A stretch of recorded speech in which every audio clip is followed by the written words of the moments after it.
Hi everyone, welcome back. ഇന്ന് ഞാൻ വന്നിരിക്കുന്നത് ഒരു ഇഫ്താർ സ്പെഷ്യൽ സ്നാക്ക് റെസിപ്പി ആയിട്ടാണ്. Egg kebab. വളരെ ഈസിയാണ് ഇത് ഉണ്ടാക്കിയെടുക്കാൻ. അപ്പോൾ നമുക്ക് എന്തൊക്കെയാണ് ഇൻഗ്രീഡിയൻസ് എന്ന് നോക്കാം. ഞാനിവിടെ 4 പുഴുങ്ങിയ മുട്ട എടുത്തിട്ടുണ്ട്. പിന്നെ ഒരു വലിയ പൊട്ടാറ്റോ കുറച്ച് ഉപ്പിട്ട് വേവിച്ചെടുത്തത്, ഗരം മസാല, മഞ്ഞൾപ്പൊടി, മുളക് പൊടി, പിന്നെ വേണ്ടത് സവാള ചെറുതായിട്ട് അരിഞ്ഞത്. ഞാനിവിടെ എടുത്തിരിക്കുന്നത് ഒരു ചെറിയ സവാളയുടെ പകുതിയാണ്. പിന്നെ ഒരു ചെറിയ കഷ്ണം ഇഞ്ചി ജസ്റ്റ് ഒന്ന് ക്രഷ് ചെയ്തെടുത്തത്, പച്ചമുളക് ചെറുതായിട്ട് അരിഞ്ഞത്, കുറച്ച് കറിവേപ്പില, പിന്നെ 2 മുട്ട കബാബ് ജസ്റ്റ് ഡിപ്പ് ചെയ്തെടുക്കാൻ വേണ്ടിയിട്ടാണ്, പിന്നെ ബ്രെഡ് ക്രംസ് ആവശ്യത്തിന്, ഉപ്പ് ആവശ്യത്തിന്. ഇനി കബാബ് തയ്യാറാക്കുന്നത് നോക്കാം. ഞാനിവിടെ പുഴുങ്ങിയ മുട്ട എടുത്തിട്ടുണ്ട്. ഇത് 4 ചെറിയ കഷ്ണങ്ങളായിട്ട് മുറിക്കണം. മുഴുവനായിട്ട് എടുക്കുന്നവർക്ക് എടുക്കാം, പകുതിയായിട്ടാണെങ്കിൽ അങ്ങനെ എടുക്കാം. ഞാനിവിടെ ചെറുതായിട്ടാണ് കട്ട് ചെയ്യുന്നത്.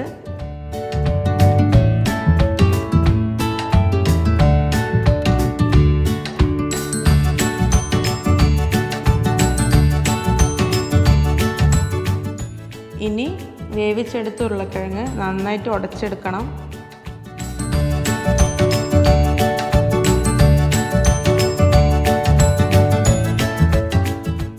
ഉരുളക്കിഴങ്ങ് ഞാൻ നന്നായിട്ട് ഉടച്ചെടുത്തിട്ടുണ്ട്.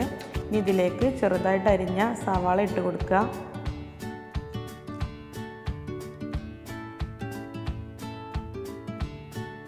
പിന്നെ ഇവ 3 ഇട്ട് കൊടുക്കുക.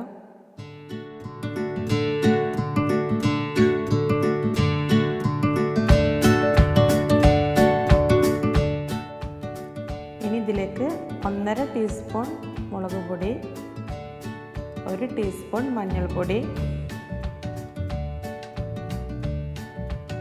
1/2 ടീസ്പൂൺ ഗരം മസാല എന്നിവ ഇട്ട് കൊടുക്കുക.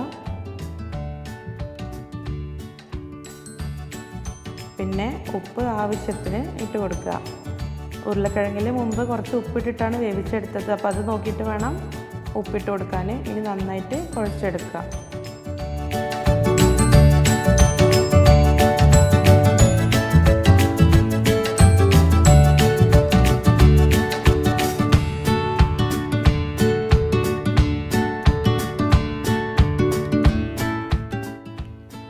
ഞാനിവിടെ നന്നായി മിക്സ് ചെയ്തെടുത്തിട്ടുണ്ട്. കബാബ് ഡിപ്പ് ചെയ്തെടുക്കാനുള്ള മുട്ട മിക്സിയിൽ നന്നായി ബീറ്റ് ചെയ്തെടുത്തിട്ടുണ്ട്.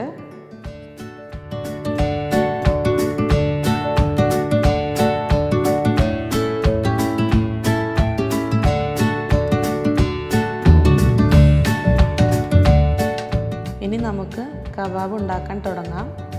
നേരത്തെ മിക്സ് ചെയ്ത് വെച്ച പൊട്ടാറ്റോയിൽ നിന്ന് ചെറിയൊരു ഭാഗം എടുത്തിട്ട് കയ്യിലൊന്ന് ഉരുട്ടിയെടുക്കുക.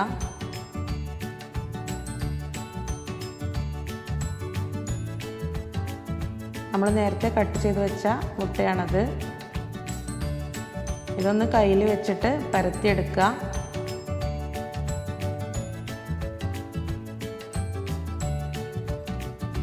ഇതിലേക്ക് കഷ്ണങ്ങളാക്കി വെച്ച മുട്ടയിൽ നിന്ന് ഒരെണ്ണം എടുത്ത് വെക്കുക.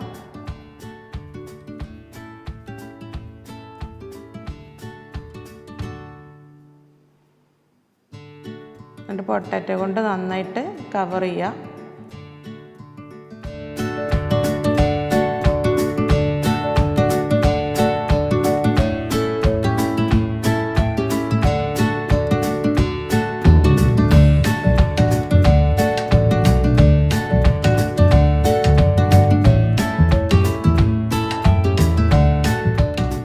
ഇനി ഉണ്ടാക്കിയെടുത്ത കബാബ് മുട്ടയിൽ ഡിപ്പ് ചെയ്തെടുക്കുക.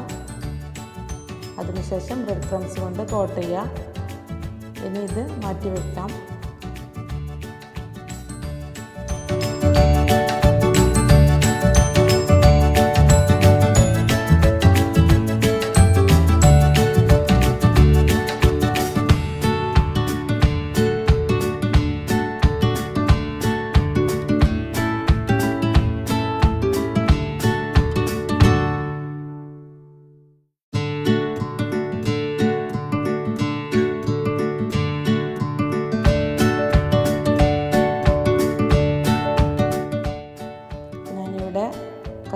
റെഡിയാക്കി വെച്ചിട്ടുണ്ട്. ഇനി നമുക്ക് ചൂടായ എണ്ണയിലേക്ക് ഇട്ടിട്ട് പൊരിച്ചെടുക്കാം. എണ്ണ ഇവിടെ ചൂടായി വന്നിട്ടുണ്ട്. ഇനി ഇതിലേക്ക് ഓരോന്നായിട്ട് കബാബ് ഇട്ട് കൊടുക്കാം.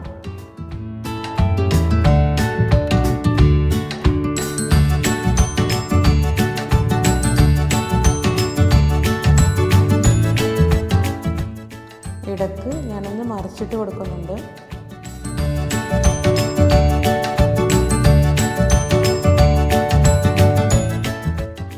ഏകദേശം ഗോൾഡൻ ബ്രൗൺ കളറാകുമ്പോൾ നമുക്കിത് എണ്ണയിൽ നിന്ന് മാറ്റാം.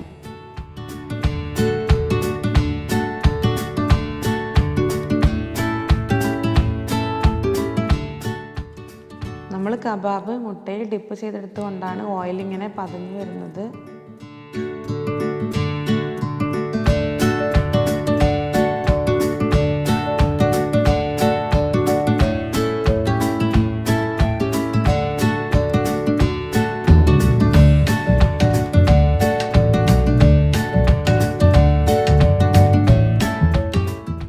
കബാബ് മുഴുവനും ഫ്രൈ ചെയ്തെടുത്തിട്ടുണ്ട്. ഇനി നമുക്ക് ചൂടോടെ തന്നെ സെർവ് ചെയ്യാം.